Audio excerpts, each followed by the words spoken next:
Выпадковасць ці мэтанакіраваная атака. Новыя падрабязнасці ўдару дрона ў Бранскай вобласці і інфармацыйны хаос у дзяржаўных медыях. Узброеная правакацыя супраць Польшчы з удзелам беларускага войска. Вашынгтон папярэджвае Варшаву пра планы Расіі. 3 ліпеня без Лукашэнкі каля кургану славы прамаўляў дзяржсакратар Савета бяспекі Александр Вальфович. Вітаю спадарства, гэта аб'ектыў Анастасія Русецкая. Запрашаю на выданне па-беларуску і без цэнзуры.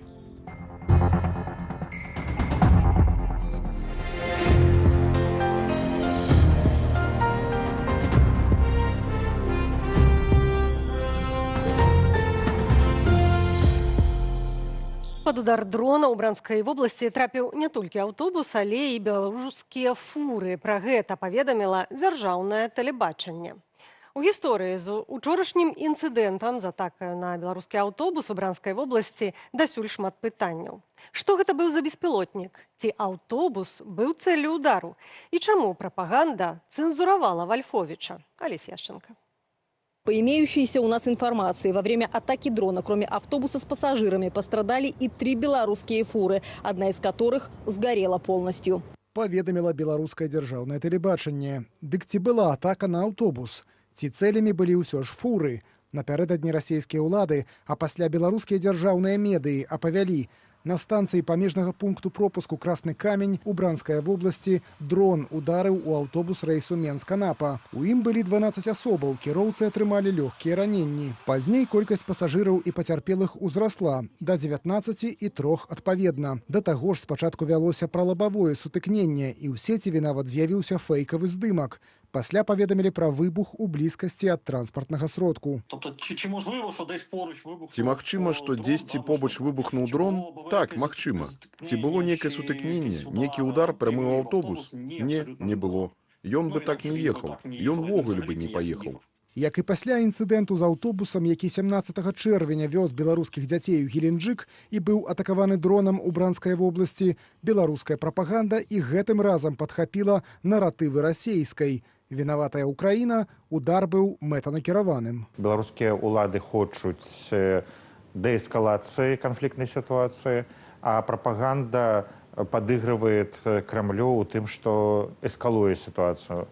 Відавочна, што ў бліжэйшы час гэта памяняецца, у тым сэнсе, што прапаганда атрымае новыя метадычкі і паправіцца, але пакуль што мы бачым наадваротнае, што папраўляюць таго ж самого Вальфовіча. Гаворка пра ўчорашнія заявы сакратара Савету бяспекі. У адсутнасць у краіне Лукашэнкі Александр Вальфовіч узяў слова і заклікаў беларусаў не ездзіць у Расію. А да таго ж паведаміў, што здарэнне гэта выпадковасць. Аўтобус не быў цэллю. Адметна, што гэтыя словы прапагандысты пасля выдалілі і працягнулі падпяваць Крамлю. Это целенаправленное, как еще? Видно же, что это брендированный белорусский автобус, правильно? Там и причем, что автобус приехал, и люди стояли рядом, и как только люди зашли все в автобус, сразу же произошел удар. Калі гэта сапраўды расійская правакацыя, на гэта трэба рэагаваць. Калі гэта украінскі дрон, таксама павінна быць якая-небудзь рэакцыя. А лукашэнкаўскі бок зараз зацікаўлены ў тым, каб не ісці на эскалацыю ніякім чынам, каб не ўцягнуцца, або гаворачы мовай Лукашэнкі, каб не падставіцца. Мы не торопимся делать какие-то выводы. Паводле Александра Фрыдмана, рэакцыя ўладаў Беларусі на абодва інцыдэнты з аўтобусамі нервуюць Крэмль, які не пакідае спробаў уцягнуць хаўрусніка ў вайну. Не выглядае так, што Лукашенко зрабіў усё падчас гэтай сустрэчы з Пуціным, чаго жадаў бы расійскі бок. Я думаю, што калі б там былі крокі ў патрэбным Расіі накірунку, напрамку эскалацыі, мы ўжо пра гэта ведалі. Ва ўкраіне сітуацыю з беларускім аўтобусам назвалі свядомую правакацыяй расейцаў. У сваю чаргу Александр Лукашенко, які ўначы вярнуўся ў Менск з працяглай камандзіроўкі па азіяцкіх краінах, наконт інцыдэнту пакуль нічога не сказаў. Алесь Яшченко, Белсат. Беларускія машыністы гомельскага дэпо адмаўляюцца ездзіць у рэйсы памежныя раёны суседняй бранскай вобласці Расіі з меркаванняў уласнай бяспекі. Такую інфармацыю падае супольнасць чыгуначнікаў Беларусі. Паводле іхных звестак, кіраўніцтва беларускай чыгункі вымушана прымяняць грашовае заахвочванне. Машыністам за кіраванне лакаматывам у кірунку Бранску даплочваюць ад 45 да 135 рублёў. Асабліва сітуацыя абвастрылася ў траўні, калі падчас атакі на лакаматыў РЖД на станцыі Унеча паблізу беларускай мяжы загінулі 3 чальцы брыгады цеплавоза. Сярод чыгуначнікаў існуе непацверджанае меркаванне, што атакуюць толькі цягнікі расейскай чыгункі. Беларускія спецыялісты цалкам адмаўляюцца працаваць на расейскіх лакаматывах, сцвярджае супольнасць чыгуначнікаў. Атака дронаў і нават сухапутная аперацыя. Паводле The Telegraph амерыканскія спецслужбы папярэдзілі Польшчу, што Расія плануе супраць яе ўзброеную правакацыю. Са спасылкаю на крыніцы, у тым ліку у польскай выведцы, брытанскае выданне сцвярджае, напад на Польшчу можа адбыцца праз тэрыторыю Беларусі і нават з выкарыстаннем беларускіх вайскоўцаў. Рэальнасць пагрозы пацвердзіў прэм'ер-міністр Польшчы Дональд Туск. Польская армія ўжо рыхтуецца. Падрабязней Зміцер Смак. Расія плануе напад на Польшчу, каб праверыць рашучасць НАТО. Магчымы напрамак праз Беларусь. Паводле крыніцы ў спецслужбах The Telegraph сцвярджае, што расейцы ўдараць дронамі па польскай інфраструктуры. Рыхтуеце правакацыю на зямлі з заходам на польскую тэрыторыю. Як паведамляе брытанскае выданне, у гібрыднай атацы могуць выкарыстаць беларускіх салдатаў, якія нібыта заблукалі і выпадкова перашлі мяжу або ратавалі экіпаж няспраўнага верталёта. Галоўная мэта – паляпшэнне перамоўнай пазіцыі. Расія разлічвае на тое, што замест адкрыцця агню па расійскіх або беларускіх салдатах Польша пад ціскам ЗША будзе вымушаная весці перамовы з Расіяй або Беларусю. Спыненне заходняга падтрымання ўкраіны можа зрабіцца адным з галоўных патрабаванняў. Але ж моўчкі назіраць палякі не збіраюцца. Рэакцыя Варшавы чакаць не прымусіла. Мы не можам гэта ігнараваць. Пагроза правакацыю рэальная. Польшча сапраўды вельмі інтэнсіўна рыхтуецца. Я не маю намеру нікога палохаць, але на бліжэйшыя месяцы, у тым ліку праз зменлівы характар вайны ва ўкраіне, могуць быць сапраўды крытычнымі. Як мяркуюць эксперты, беларускіх вайскоўцаў могуць выкарыстаць у цёмную. А разлік, што палякі не адразу пачнуць страляць, ужо класічная авантура Масквы. Прыклад Украіну, якая проста дала сразу збройны адпор і не высвятляла гэта вучэнне ці не вучэнне. Дарэчы, шмат палонных расійскіх, яны казалі ў 22-м годзе, што ім паставілі задачу выдвигацца на вучэнне. Іх салдаты, напрыклад, заходили в полицейские отделы Украины с канистрами, а где тут можно соляры добыть? Аднымі з галоўных цэляў для расійскай атакі могуць быць склады са зброі, якую накіроўваюць украінскай арміі праз польскую лагістыку, а таксама шляхі даставаў. Тым больш у лістападзе мінулага года ўжо адбыўся тэракт на польскай чыгунцы, калі рэйкі на лініі Варшава-Люблін падарвалі менавіта дыверсанты з Беларусі. Адзін асуджаны за дыверсію ва ўкраіне і жыве ў Беларусі, другі таксама мінуў мяжу з Беларусі. Гэта была спроба падарваць чыгунку і выклікаць катастрофу. Паводле The Telegraph амерыканскія спецслужбы і нават урад ЗША ўжо некалькі разоў папярэдзілі прэзідэнта Польшчы Караля Наўроцкага пра магчымасць новай атакі расейцаў. А вось ці папярэдзіць Лукашэнку Масква? Пакуль рэжым святкуе свой дзень незалежнасці, эксперты сімвалічна канстатуюць татальную залежнасць. Ён страціў свой вайсковы суверэнітэт. Калі такія планы ў Крымля ёсць, яны пачнуць рэалізавацца незалежна ад таго, згодзін з гэтым Лукашенко ці не згодзін. Гэта паказаў 22 год, і гэта паказвае наступныя гады. Дарэчы, пралёты расійскіх дронаў адбываюцца з тэрыторыі Беларусі, залёты на тэрыторыю Украіны. І не толькі Украіны, на тэрыторыю Польшчы залеталі дроны. Павышаць стаўкі Маскву прымушаюць украінскія беспілотнікі, якія штодзень ператвараюць у попел расійскія нафтаперапрацоўчыя і вайсковыя заводы. Не надта атрымліваецца і наступаць на фронте. Як мяркуе брытанскае выданне, правакацыю Польшчы могуць зрабіць ужо ў найбліжэйшыя некалькі месяцаў. Зміцер Смак, Белсат. 5 загінулых, у тым ліку дзіця ў Сумскай вобласці, 1 на Днепрапетроўшчыне і дзясяткі параненых. Такі вынік новай начной і ранішняй атакаў на Украіну з боку Расіі. Асноўнымі цэлямі удараў сталіся АЗС, паведамляюць украінскія ўлады. А тым часам стан дзяцей, якія пацярпелі падчас учорашняга абстрэлу Кіева, стабілізаваўся, заявіў мэр украінскай сталіцы Віталій Клічко. Паводле абноўленых звестак, праз удар з боку расійскага войска загінулі 30 чалавек, 92 асобы пацярпелі. З іх больш за паўсотню былі шпіталізаваныя. Адна з ракетаў пацэліла ў жылы шматпавярховік. Ратавальныя аперацыі трываюць другія сотні. Ва ўкраіне сёння дзень жалобы.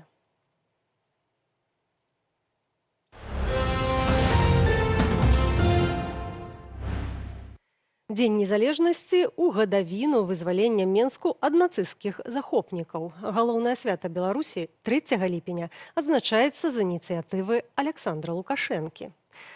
Аднак урачыстыя мерапрыемствы ля кургана славы прайшлі без яго. Замест Лукашэнкі прамаўляў Вальфовіч. Афіцыйныя тэлеграм-каналы адсправаздачыліся флэшмобам. На завяршэнне запланаваны салют о 23-й ды агульнае спяванне афіцыйнага гімну перад поўначчу. Ірына Дарфійчук.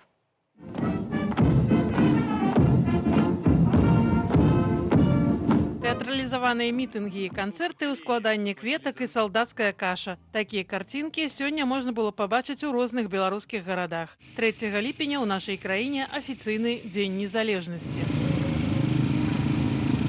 Лукашенко ва ўрачыстасцях удзелу не браў, хоць апошнімі гадамі звычайна выступаў з прамоваю. Тыдзень яго не было ў краіне праз доўгатэрміновую камандзіроўку. У мемарыяльным комплексе «Курган славы» ад ягонага імя ўсклалі вянок. Решите выполнить поручение президента Республики Беларусь Александра Григорьевича Лукашенко, который сегодня решает задачи стратегического характера.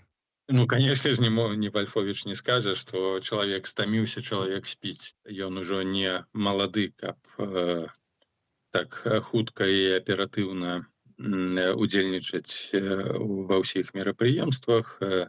Тым больш, што гэта не круглая дата, дзе трэба засведчыць сваю прысутнасць і прадэманстраваць уплывы і свае лідарскія якасці.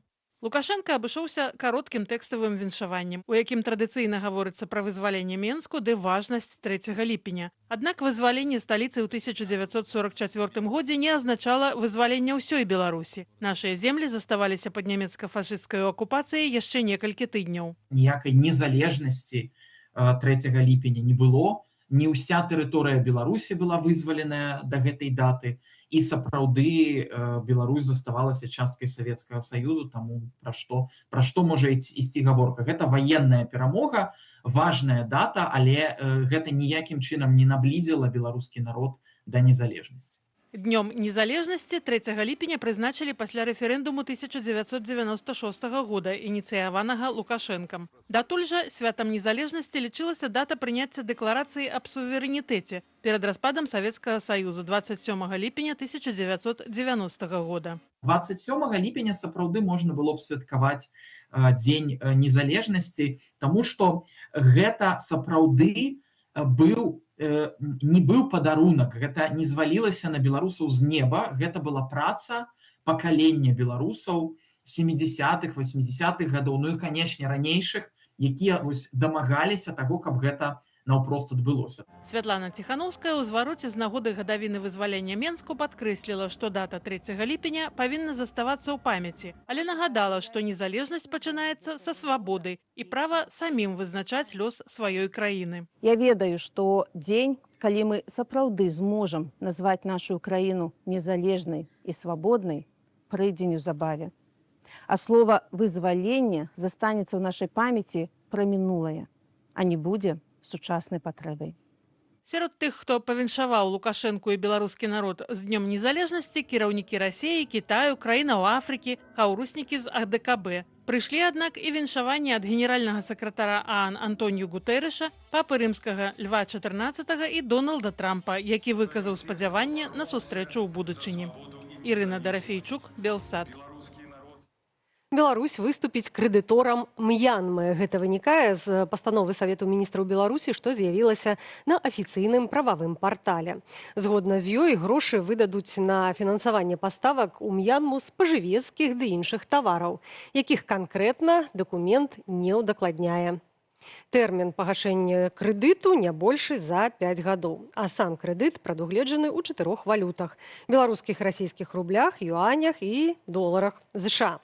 Сродкі возьмуць у банку развіцця і Белінвестбанку. У пастанове згадваецца, што дамоўленасць была дасягнутая летась у канцы лістапада, калі там з афіцыйным візітам быў Лукашенка разам з вялікай дэлегацыяй міністраў і кіраўнікоў прадпрыемстваў. Тады дзяржаўная прэса паведамляла пра падпісанне шматмільённых кантрактаў на пастаўкі беларускіх тавараў лёгкай і цяжкой прамысловасці. У Тэгеране прайшло пахаванне вярхоўнага лідара Ірану Алі Хаменеі. Цырымонія расцягнецца на 2 дні. Ва ўрачыстасцях бяруць удзел дэлегацыі дзясяткаў краінаў, але дакладны спіс іх не прыводзіцца. Вядома, што Беларусь на пахаванні прадстаўляе старшыня палаты прадстаўнікоў Ігор Сергіенка. Расійскую дэлегацыю ўзначальвае былы прэзідэнт Дмітрый Мядзведзеў. Цела духоўнага лідара размясцілі ў пахавальні ягонага папярэдніка Хамейні разам з іншымі загінулымі членамі яго сям'і, сярод якіх аднагадовая ўнучка Хаменеі. Іранскія ўлады прагназуюць, што развітацца з духоўным лідарам краіны прыйдуць ад 12 да 20 мільёнаў чалавек. У сталіцы для паломнікаў арганізавалі спецыяльныя лагеры і адмысловыя маршруты, каб каардынаваць плыні. Пасля цырымоніі ў Іране цела Хаменеі даставяць у Ірак, а пасля пахаваюць у родным горадзе былога кіраўніка Машгадзе. Нагадаем, Алі Хаменеі быў забіты 28 лютага падчас атакі ЗША і Ізраілю. Пахавання не ладзілі да падпісання мірнай угоды са Злучанымі Штатамі.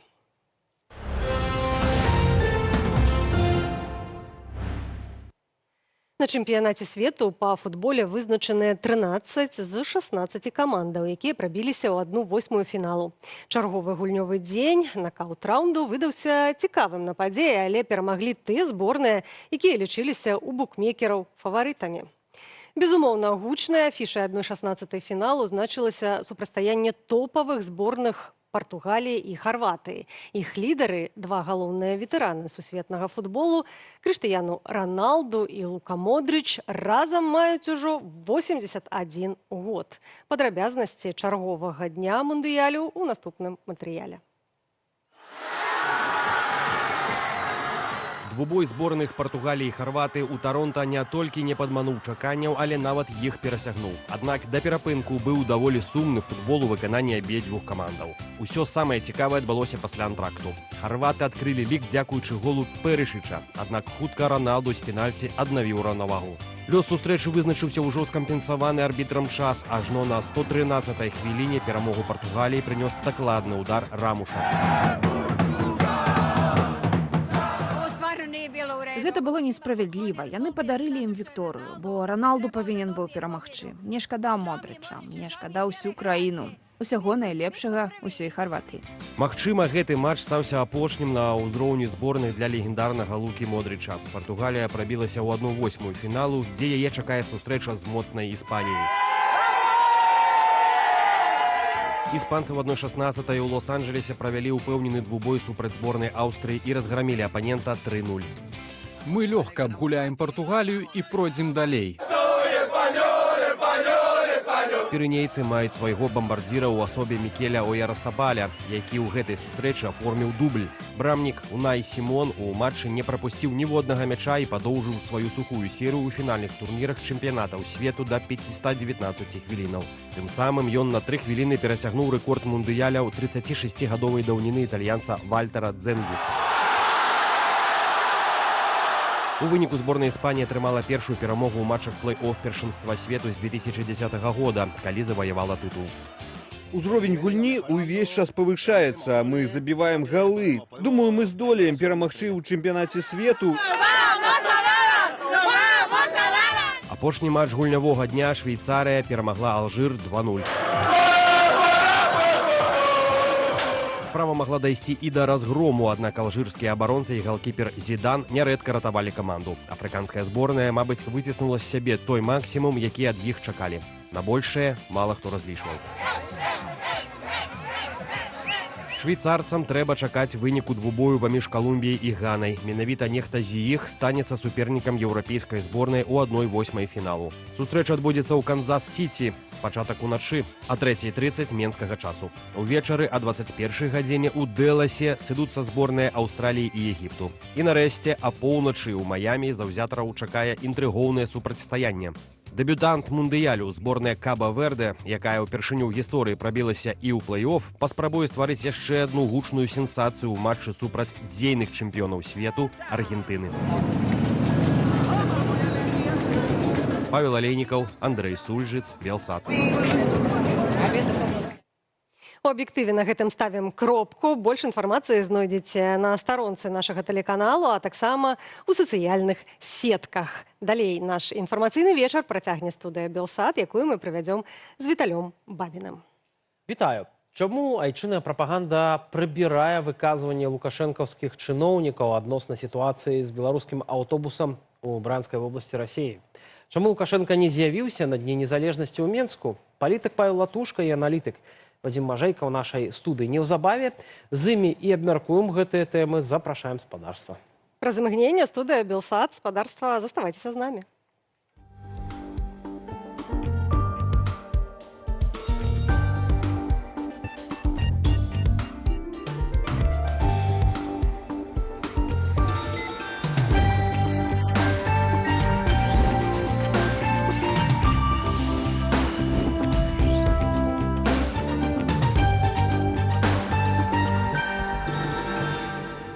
Студыя Белсат, Анастасія Русецкая, Віталь Бабін. І традыцыйна пачынаем з нашага апытання. Мы сёння ў вас пытаемся, чаму, на вашу думку, Лукашенко не з'явіўся на Дні незалежнасці. Даем 4 варыянты, а дакладней 3 варыянты. Стаміўся пасля камандзіроўкі, рашае стратэгічныя задачы, так сказаў Вальфовіч, захварэў, альбо варыянт «напішу свой варыянт у каментарах». Менавіта пад нашай трансляцыяй можаце пісаць. Гэтую тэму абавязкова абмяркуем цягам студыі Белсат. Ну а пакуль тэма рэзананснай атакі беспілотнікаў у Бранскай вобласці, якую расійскія медыі адразу пазіцыянавалі як мэтанакіраваны ўдар ЗСУ па беларускім аўтобусе, які, па праўдзе кажучы, выглядае больш як чарговая маніпуляцыя.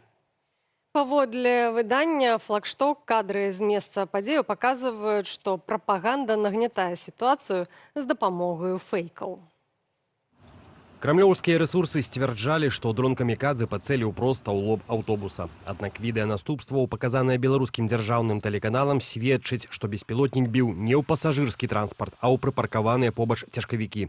Практычна наўпроставы ўдар прыйшоўся па грузавіку «ДАФ» з беларускімі нумарамі, які загарэўся і выгараў цалкам. Аўтобус кампаніі «Сталіца» стаяў за 12 метраў ад цэнтру ўдару. Ад дэтанацыі ладунку і магутнай выбуховай хвалі ў ім проста выбіла шыбы. Каб штучна раздзьмуць маштаб скандалу, у сеціва закінулі фэйкавыя фота нібыта пратараненага ў лоб аўтобуса маркі «Інтэркарс», згенераваныя штучным інтэлектам. Тое, што пасажырскі рэйс пацярпеў ад аскепкаў выпадкова, спачатку прызнаваў нават дзяржсакратар Савету бяспекі Беларусі Александр Вальфовіч. Ён наўпрост заявіў, што аўтобус не быў спецыяльнаю цэллю і заклікаў грамадзянаў устрымацца ад паездак праз гэтыя рэгіёны Расіі. Аднак прапаганда аператыўна выразала гэтыя словы Вальфовіча з эфіру, працягваючы трымацца старой метадычкі пра нібыта наўмысны тэрор супраць беларусаў. Ва ўкраіне здарэнне ўжо назвалі свядомую правакацыяй расійскіх спецслужбаў.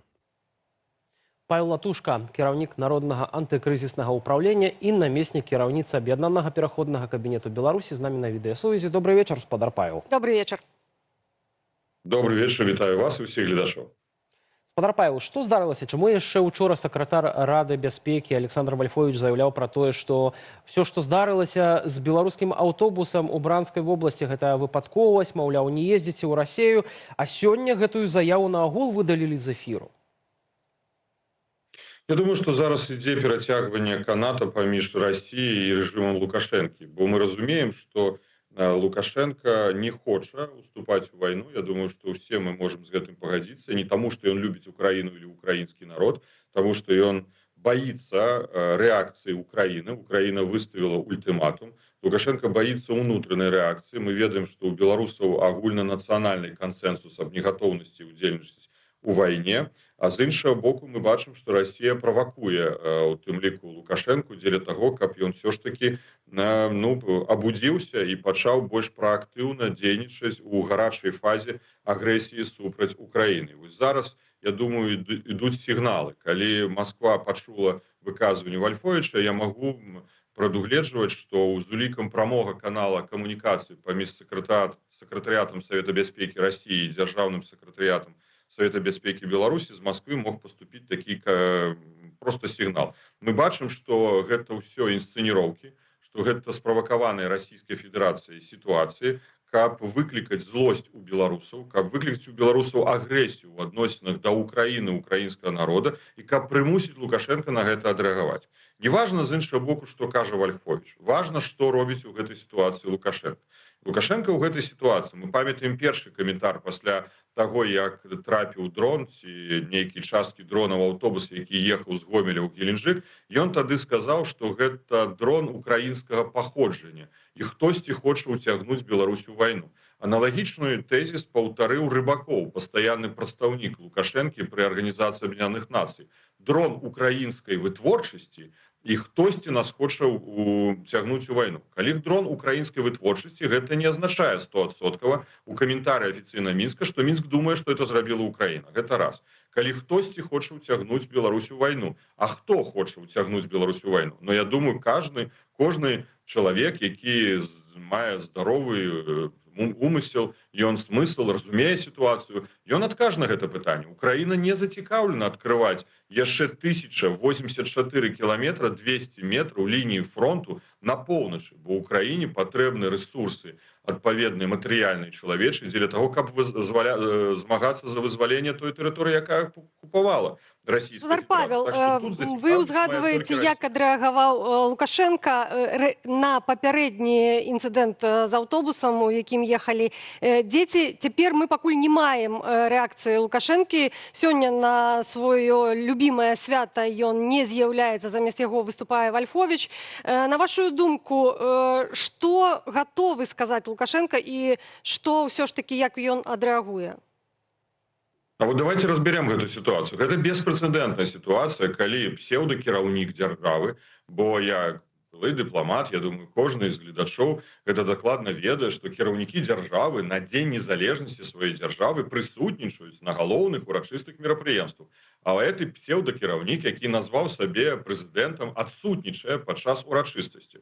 Мало таго, што ён спазніўся на афіцыйнае урачыстае мерапрыемства, сход, які заўсёды праходзіць дзень-два дні напярэдадні 3 ліпеня, учора выступаў на гэтым сходзе прэм'ер-міністр Турчын. Дарэчы, прэм'ер-міністр Турчын сказаў вельмі цікавую рэч. Ён прызнаў, што Беларусь мае 36 гадоў незалежнасці ад моманту прыняцця дэкларацыі аб дзяржаўным суверэнітэце, якое адбылося ў ліпені 1990 года. А мы ведаем з гісторыі, што Лукашенко нібы не галасаваў за гэтую дэкларацыю, лічыўшы памылкай той факт, што стваралася незалежная Беларусь ці распадаўся Савецкі Саюз. Так што тут Турчын фактычна бярэ на сябе такую смеласць казаць пра важнасць незалежнасці ў супярэчанні з Лукашенком. Ну і просто сам факт таго, што Лукашенко не выступае. Другое, сёння мы бачым курган славы. На кургане славы мы ўжо вырашылі не аддаваць Турчыну гэтую ролю, аддалі дзяржсакратару генералу Вальфовічу. А Вальфовіч кажа таксама цікавую рэч. Ён кажа, што дзеля таго, каб захаваць незалежнасць, нам трэба быць аб'яднанымі.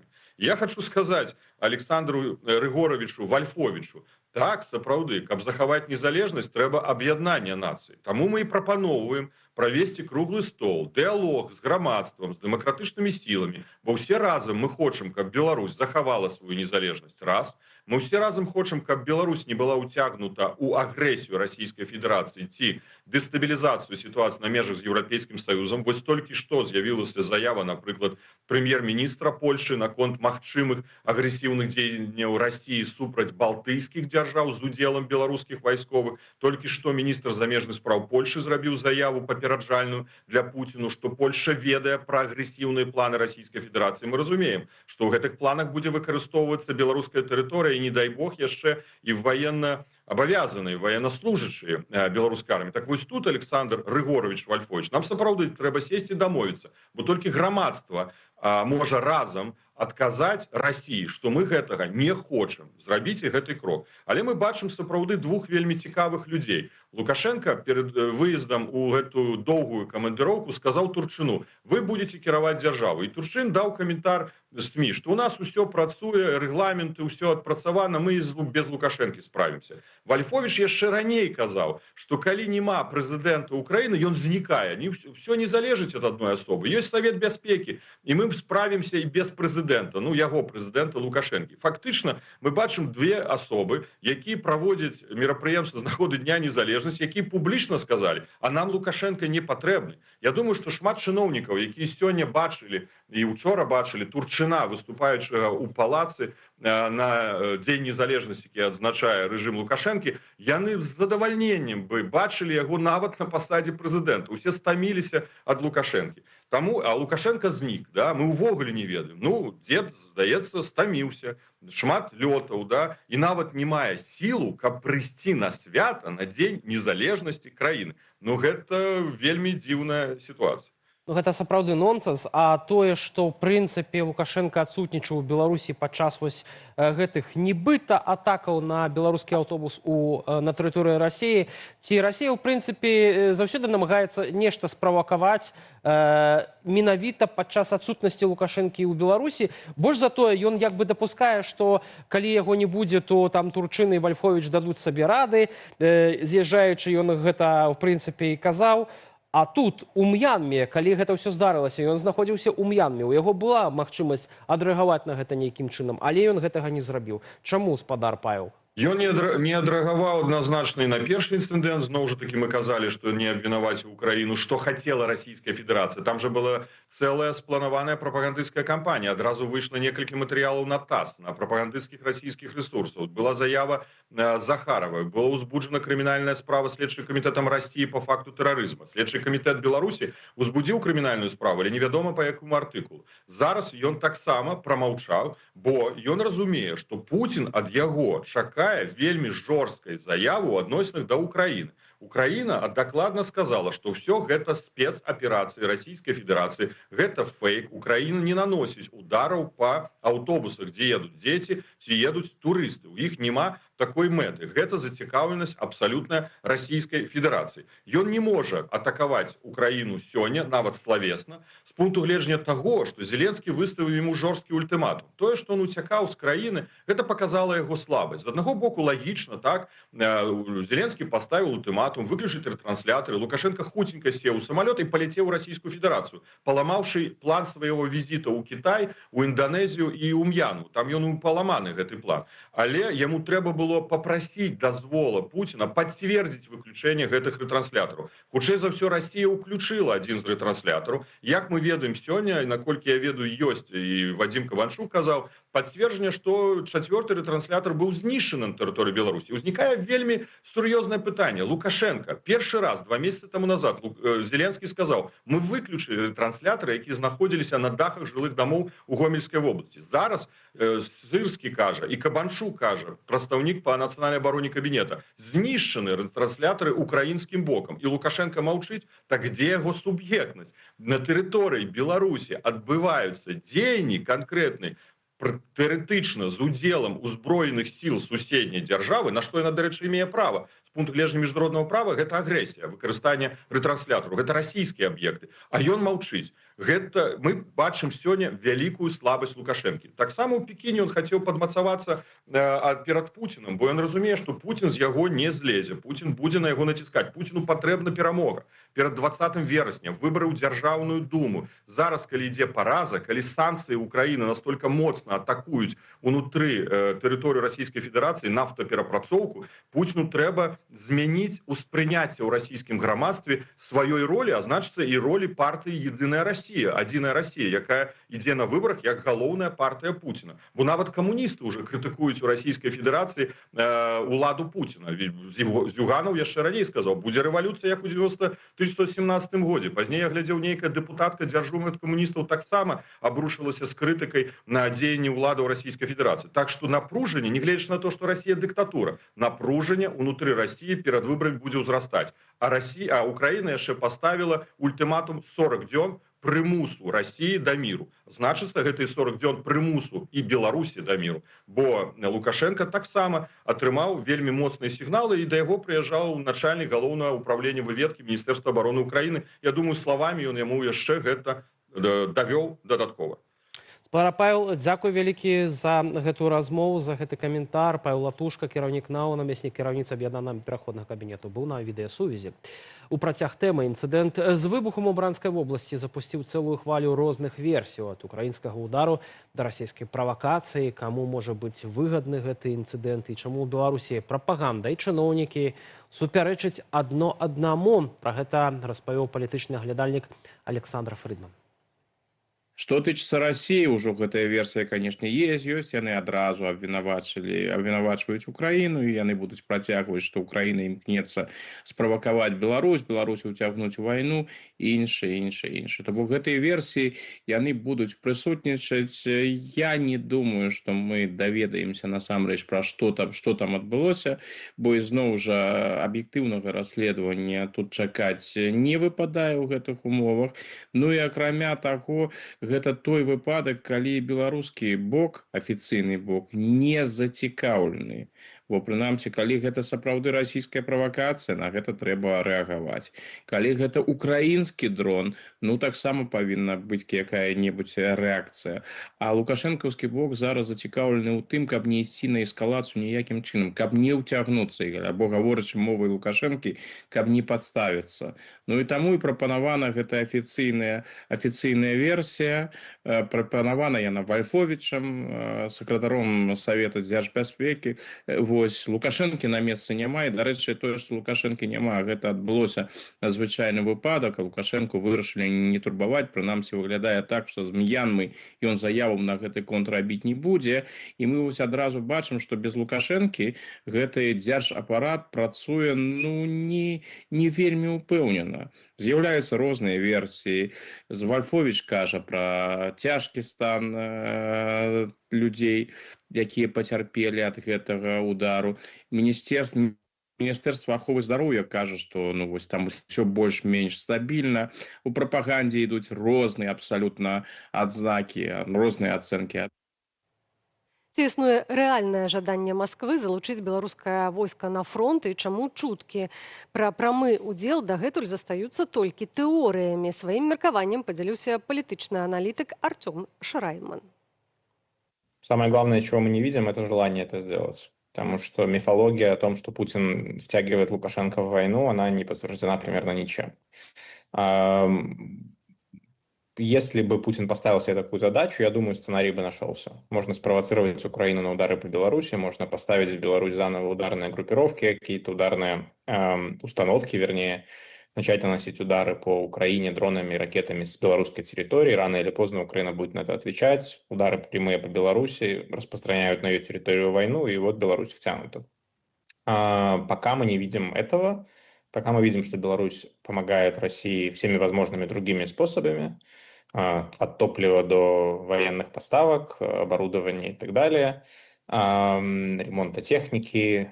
И я думаю, что в каком-то смысле это является залогом того, что пока Беларусь оказывает вот такую поддержку, пока она ценна для России, превращать Беларусь там, в выжженную землю, что произошло бы в результате ее полноценного вступления в войну, учитывая развитие украинских технологий дроновых. Я думаю, пока есть консенсус некий между Путиным и Лукашенко, что этого допускать не нужно. Но это, конечно, может поменяться в будущем. Разные повороты войны могут быть. Просто пока мы к этому не видим предпосылок. Но если было бы желание, думаю, что это под силам, конечно же, Москве. Працягваем эфір. Афіцыйныя мерапрыемствы з нагоды так званага Дня незалежнасці ў Менску прайшлі без удзелу Лукашэнкі. На цырымонію складання кветак да кургану славы, дзе летась Лукашенко прысутнічаў асабіста, сёння быў толькі вянок ад ягонага імя.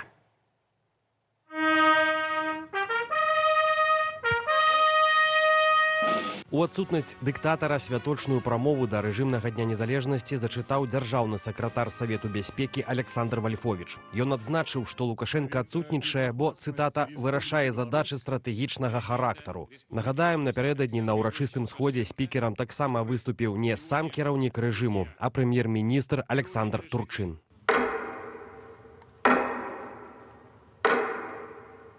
У сваім выступе Вальфовіч зрабіў акцэнт на ідэалагічнай працы з моладзю, згадаўшы удзельнікаў праекту «Цягнік памяці» і іншых ініцыятываў. Адразу пасля гэтага кіраўнік Савету бяспекі пераключыўся на глобальную геапалітыку. Значную частку прамовы ён прысвяціў замежнай палітыцы і нядаўнім азіяцкім візітам Лукашэнкі. Вальфовіч заявіў, што афіцыйны Менск выступае за новую архітэктуру міжнароднай бяспекі, без дыктату і падвойных стандартаў.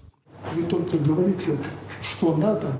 Асобна Вальфовіч закрануў тэму бяспекі на фоне рэгіянальнага крызісу. Прадстаўнік улады прызнаў, што міжнародная абстаноўка вакол беларускіх межаў застаецца напаленай да мяжы, аднак запэўніў, што сітуацыя знаходзіцца пад поўным кантролем сілавога блоку. Свой выступ Вальфовіч завяршыў заклікам да захавання ўнутрыпалітычнай стабільнасці і адзінства.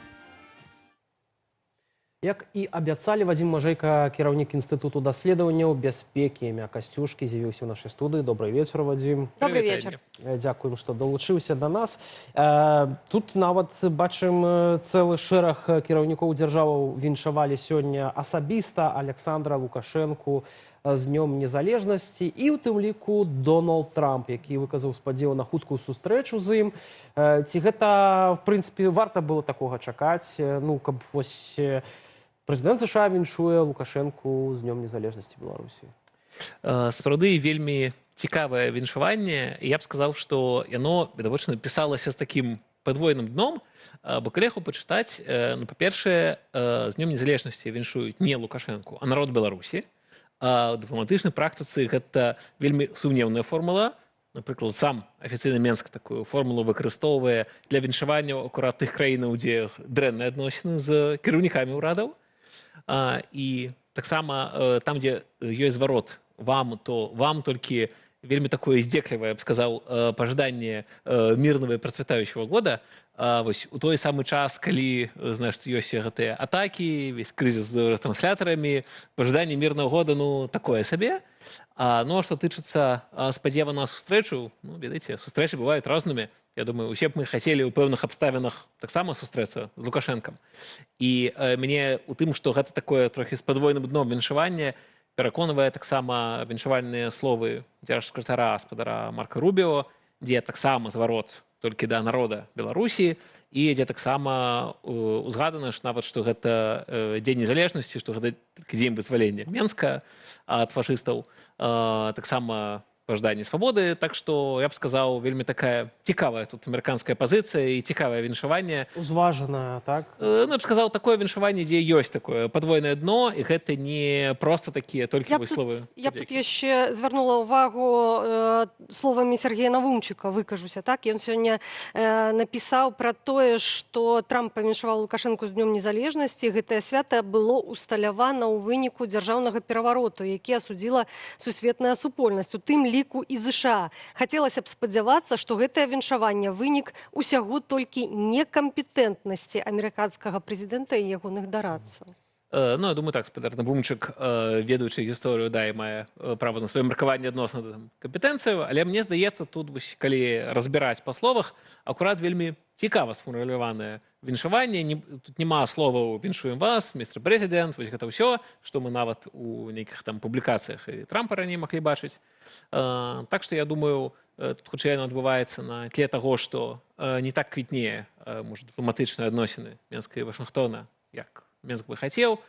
І вось гэты, да, нават апошні жэст, апошняе вызваленне партыі зняволеных, у тым ліку палітзняволеных, акурат да свята, ну, гэта таксама, я б сказаў, такі пэўны крык у бок Вашынгтона, маўляў, глядзіце, мы вось добрыя хлопчыкі, мы вось кагосьці вызваляем, нават калі там без візіта Коула, мы пасылаем сігналы Тому мне здаецца, тут Мінск зацікаўлены больш Вашынгтон, а Вашынгтон пасылае вось такія, сказаў, цікава падвойныя меседжы, які кожны можа прачытаць так, як хоча. Таму, мне здаецца, цікавыя фармулёўкі.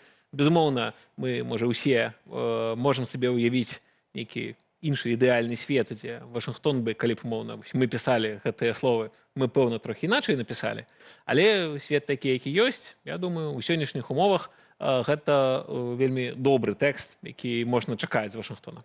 Глядзім вось на гэтыя кадры з кургана славы, чыноўнікі, тут падлеткі, БРСМаўцы, все з такімі сумнымі тварамі, хаця б падавалася свята, выходны дзень, і Магчыма, гэта не сумныя, а сур'ёзныя твары. Яны так это бачаць. Ну, можа быць так, выглядае это вельмі сумна, прынамсі так мне падаецца. Зрэшты, нонсенс, кажа Павел Латушка, што не з'явіўся кіраўнік дзяржавы Александр Лукашенко на галоўным свяце краіны, калі ўж так казаць пра Дзень незалежнасці. З чым гэта можа быць звязана? Мы тут гадаем разам з нашымі гледачамі ў апытанні. Можа, у цябе свая версія ёсць таксама? Ну, мне здаецца, тут вельмі такая побытавая, зразумелая прычына. Пасля доўгіх авіапералётаў усе мы не надта любім адразу з самалёта кудысьці бегчы працаваць. А пэўна, калі ты стары дзед, то это яшчэ складаней рабіць.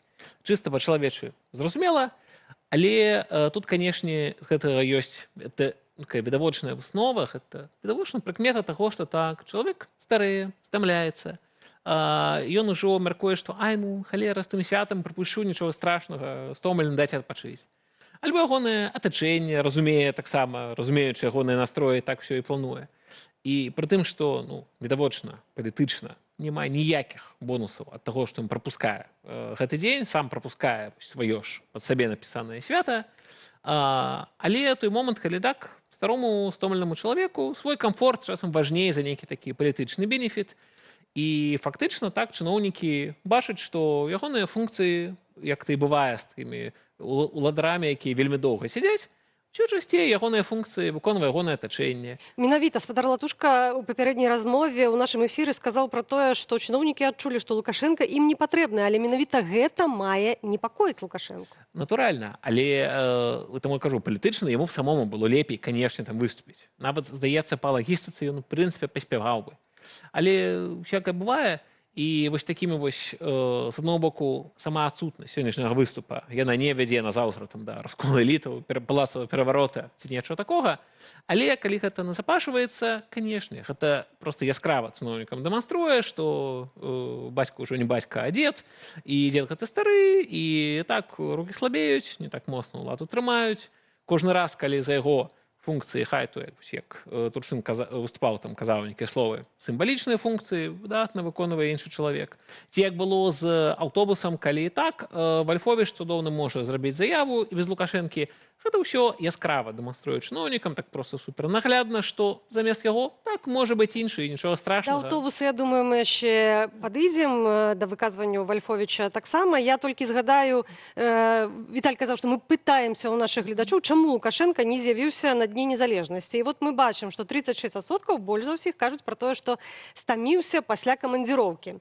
33% гэта другое месца з тых, хто галасуе, варыянт захварэў. 20% кажуць, рашае стратэгічныя задачы. Гэта менавіта тое, пра што казаў Вальфовіч. Ну і таксама у нас быў варыянт, мы прапанавалі напісаць свае прапановы. Людзі пісалі, што сківіцы балелі і ад брахні стаміўся, альбо аднаго Александра Рыгоровича замянілі на другога, то бок гаворка пра Вальфовіча. І акурат, калі Вальфовіч кажа, рашае стратэгічныя задачы, магчыма, сапраўды ёсць тая праблема, которая яго сёння займае больш, чым святкаванне. Ну, натуральна, праблемы Лукашэнку займаюць больш, і, можа, і не да свята яму. Іншая справа, што палітыка гэта заўжды не трэба недаацэньваць сімвалічнае, і вось удзел у святах гэта важна, нават калі ў табе настрой не святочны. Канешне, для Лукашэнкі тут ёсць і, я думаю, усе варыянты адносна стаміўся ці захварэў, часам пасля доўгіх авіапералётаў складана сказаць, ты стомлены ці ўжо трохі захварэўшы, асабліва з узростам. Але, канешне, тут была і такая, я б сказаў, меншая нават цяпер стратэгічная задача. Гэта такое шырокая дуга знешняй палітыкі, тут табе і краіны дальняй дугі, табе і Кітай, які відавочна займае важнейшае месца, і Расія. і ваяж Лукашэнкі сапраўды быў такі для яго важны. Разам з тым, канешне, ёсць зараз і самае, я б сказаў, балючае для Лукашэнкі месца – гэта пытанне бяспекі, пытанне таго, што з аднаго боку, як это было, в прынцыпе, і раней, ёсць Расія, якая ні за што яго не ставіць, карыстае беларускую тэрыторыю як хоча, эскалюе з Украінай, а Лукашенко застаецца проста неяк цярпець гэта ўсё. Але з іншага боку цяпер яшчэ ёсць і Кіеў, які таксама зразумеў, што не трэба тут баяцца Лукашэнкі, быць асцярожным, там дзеда не зліць. А Кіеў зразумеў так, што можна размаўляць з пазіцыі сілы, можна рабіць ультыматумы, рабіць пагрозы і дасягаць свайго. І натуральна, што да, я думаю, таксама скончу думку, што Кіеў разумее, што немагчыма заўтра сказаць Лукашенко, даем табе ультыматум, сыходзь, наўрад ці гэта так лёгка спрацуе. Але Кіеў, скажем так, пабачыў кроў, пачуў яе смак, зразумеў, як можна ціснуць. І, у прынцыпе, Лукашенко разумее, што зараз паміж гэтым молатам накавальняй, але і таксама разумее, што вось гэтыя расійскія правакацыі з аўтобусамі, яны, мякка кажучы, не скончацца. Так, это сапраўды. І ёсць версія пра тое, што Лукашенко ездзіў да Сі Цзіньпіна ў Кітай, каб нейкага паратунку, там заступніцтва пашукаць перад Пуціным. А ці можа яму Уладзімір Зеленскі прапанаваць нейкія гарантыі бяспекі, калі ён ўсё ж такі адыдзе ад Масквы? Я думаю, што Кітай, у прынцыпе, выконвае для Лукашэнкі функцыю такога стратэгічнага паратунку ад Масквы, які ён увогуле сёння для Лукашэнкі можа быць. Бо той же Вашынгтон, ну, мякка кажучы, зусім ужо не гатовы будзе ўзяць такую ролю, колькі б там зараз не было прыемных твітоў ці запанак у падарунак, запанкамі ад Масквы не абаронішся. Што дычыцца Кіева, гэта сапраўды, можа быць, цікавы паварот, бо з аднаго боку, канешне, адносіны паміж Мінскам і Кіевам, мякка кажучы, вельмі дрэнныя, каб не сказаць, горш, калі адзін аднаго рабіў пагрозы, абзываў наркаманам, тут пра давер і сяброўства казаць не выпадае. І натуральна, што давера няма узаемна, бо... Але трошачкі змяніў, апошнія выказванні былі ўжо прэзідэнт. Канешне, цяпер ужо прэзідэнт Владзімір Зеленскі. Мне падабаецца, як, здаецца, Ольга Лойка жартавала, што калі сёння наркаман стаў Владзімірам Александровичам, так заўтра і ціхушкі стануць Святланай Георгіевнай. Розныя могуць быць часы, калі трэба, калі прыцісне, яшчэ і не то скажаш. Таму, канешне, для Кіева гэта таксама можа быць цікавым варыянтам, і мы бачым, што, прынамсі, па словах Лукашэнкі, нейкія там эмісары перамовы могуць быць, і нейкія кантакты, асабліва на ўзроўні спецслужбаў, натуральна, заўжды маюць захоўвацца. Гэта не пра любоў, не пра давер, гэта пра такую спецыфічную працу. Але, канешне, тут галоўны выклік акурат у тым, якія гарантыі могуць быць бяспекі, якім бы сам Лукашенко давяраў, якія былі б для яго надзейнымі. І праблема ў тым, што ён сам сабе загнаў у умовы, дзе асабліва няма такіх гарантый, якім ён жа сам будзе давяраць. Так, але мы ведаем яшчэ, што Лукашенко гэта той чалавек, які любіць быць на баку пераможцы. Калі мы бачым, што сітуацыя паміж Украінай завагалася, і хто будзе пераможца ўжо невідавочнага, калі, напрыклад, раней былі шмат хто упэўнены, што перамога будзе на баку Расіі, бо яны мацнейшыя. Цяпер сумневы гучаць даволі гучна. Ці гатовы Лукашенко зрабіць выбар не ў кірунак Расіі, а ў кірунак Украіны? Думаю, для Лукашэнкі гэта, канешне, проста гучыць як не толькі нешта страшнае, а ў прынцыпе як нейкая ломка карціны света. Бо мы бачылі, што ў прынцыпе заявы Лукашэнкі ў першыя дні вайны акурат сходзілі з таго, што можа страшна, можа непрыемна, але ну што, ну это ж Масква, гэта мод, сіла, ўсё, усе мы мусім скарыцца, трэба дамаўляцца, скарацца як іначай. І гэта нават выглядала так, што яго дзівіць, як это Украіна не скраецца. А зараз выглядае, што вось гэта карціна света, якая будавалася не год, не два, не 4, а весь яго вось малады час, савецкі час, што Крэмль гэта махіна, яна мусіць разбурацца. І яна разбураецца штодня не толькі для Лукашэнкі, а для ўсіх, каго яна была. Калі яны бачаць, як Украіна проста б'е па тых жа НПЗ, там дроны па Крамлі ўжо прыляталі, ну гэта сапраўды выпрабаванне. І таму я думаю, тут вялікае пытанне ўвогуле, ці зможа вось чалавек з такой карціны свету, як у Лукашэнкі, у такім узросце, нейкі сайджыскі эфір, выбачайце, але немагчыма гэта ігнараваць. Лукашенко, канешне, гнуткі досыць чалавек, але паглядзім, ці настолькі ён гнуткі, каб зразумець, што так, Крэмль прайграе, і вось мне здаецца, калі там нехта і быў упэўнены, ну я ўпэўнены, што так ці іначай пераможа Украіна, і стратэгічна Расія ўсё тут відавочна прайграла. Так, магчыма, ты можаш захаваць некую тэрыторыю нейкі час, стратэгічна гэта не перамогі ў войнах, войны не за гэта вядуцца, не за тое, каб паўладарыць над малай такмачкай, хаця, здаецца, гэта Расія не змагла. Так вось, стратэгічна-то пераможа Украіна, і я б сказаў, што гэта проста сігнал таго, наколькі Лукашенко вось гэтымі сінімі пальцамі трымаючыся, засядзеўся на крэсле, бо сапраўды гэта палітык старой фармацыі. І мы бачым, як вайна дэманструе, што ягоныя ўяўленні пра свет, яны састарэлі, яны не актуальныя. З такой карціны свету ты ўжо не выбудаеш сапраўды нейкае месца Беларусі ў рэгіянальнай бяспецы. І для яго, неверагодна, пэўна, складана адаптавацца, як ім змяніць карціну свету. А гэта ў выніку ўплывае на ўсю Беларусь. І гэта проста яшчэ адзін сімптом таго, наколькі сапраўды так гэты чалавек перасядзеў на сваім месцы, наколькі ён ужо не актуальны для гэтай пазіцыі, і наколькі, нават калі мы кажам зараз не пра юрыдычна, што ён прайграў выбары, не пра правы чалавека і дэмакратыю, а нават вось такога чыста прагматычнага, цынічнага пункту гледжання, гэты чалавек проста вельмі неактуальны. Ягоныя дзеянні не адпавядаюць таму, як мае быць сёння для Беларусі. Магчыма, ёсць людзі нават і ў атачэнні Лукашэнкі, і нават не надта маладзейшыя за яго, так, чыя карціна света больш гнуткая, вось, як сёння мы бачылі, так, там выказванні Вальфовіча могуць быць значна больш адэкватныя па гэтай тэме. Я ўжо не будзем тут ствараць канспіралогіі, але калі я чытаў выказванні Вальфовіча, я думаў, што, так, вось, Вальфовіч на тым месцы, дзе ён сёння знаходзіцца, з тымі абмежаваннямі, я б яму, пэўна, лепшыя рэчы таксама б не напісаў, нармальна выказаўся. І чым старэйшы становіцца Лукашенко, тым больш, тым часцей, напэўна, будзем бачыць на публічных выступах менавіта ягоных чыноўнікаў. Дзякуй вялікі за гэтую размову. Вадзім Мажэйка, кіраўнік Інстытуту даследаванняў бяспекі і мяккасцюшкі, быў у нашай студыі. Пакуль еўрапейскі кантынент адпачывае ад пякельнай чэрвеньскай спякоты, прырода дадала гарачыні з іншага месца. Прачнуўся найбуйнейшы дзейны вулкан у Еўропе Этна, што месціцца ў італьянскай Сіцыліі. Уначы ён вывергнуў абмежаваную колькасць лавы. Выглядала гэта вельмі прыгожа. Давайце паглядзім без каментара.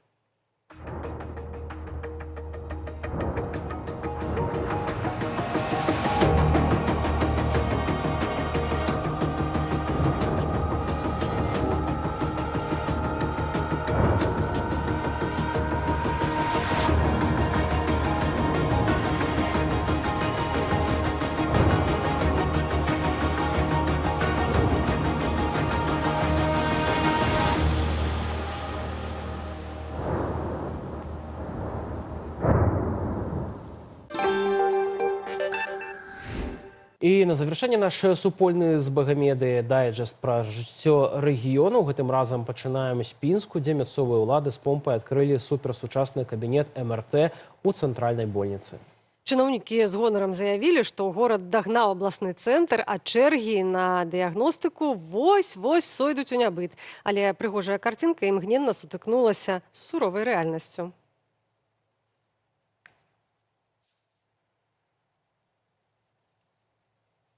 Пінчукі, якія паспрабавалі запісацца на абяцаную тамаграфію, атрымалі адварот-паварот. У каментарах жыхары масава скардзяцца. Камусьці ў шпіталі адказалі, што новы апарат ужо зламаўся, іншым, што запіс цалкам скончыўся, а чэргі засталіся ранейшымі. Самым трапным водгукам на чэргі і абяцанні стаўся каментар у соцсетках аднаго з гараджанаў. Гэта выдатны падарунак падаткаплатнікам за грошы саміх жа падаткаплатнікаў. Таксама мясцовыя пішуць, найлепшым падарункам была пітная вада. У звязку з рэканструкцыяй водазабору з крана ўжо некалькі месяцаў цячэ ржавая вадкасць, якая псуе адзенне і сантэхніку. А ў Магілёве разгарэліся спрэчкі вакол раскладу працу новага святломузычнага фантану на набярэжнай Дубравенкі. Новы аб'ект, які ўлады назвалі унікальным для краіны, здзівіў гараджанаў графікам працы. Большую частку часу фантан уключаюць усяго на 15 хвілінаў на гадзіну, а ў панядзелкі ўвогуле закрываюць на тэхнічны перапынак. Магілёўцы абураюцца, што пад такі кароткі сеанс цяжка падладзіцца, асабліва калі ехаць з іншага канца гораду ці вобласці. Пытанне выклікаў і вячэрні расклад. Некаторыя шоу заканчваюцца каля паловы на 12-ю ночы, што прымусіла жыхароў суседніх дамоў згадаць пра закон аб цішыні. Мясцовыя ўлады настойваюць, аналагаў у гэтай сістэме ў Беларусі няма. Яна абсталяваная 200 помпамі і больш як 600 ліхтарыкамі. Абаронцы рэжыму працы заклікаюць крытыкаў палічыць выдаткі на электрычнасць і нагадваюць, што нават у Дубаі фантаны не працуюць нон-стоп.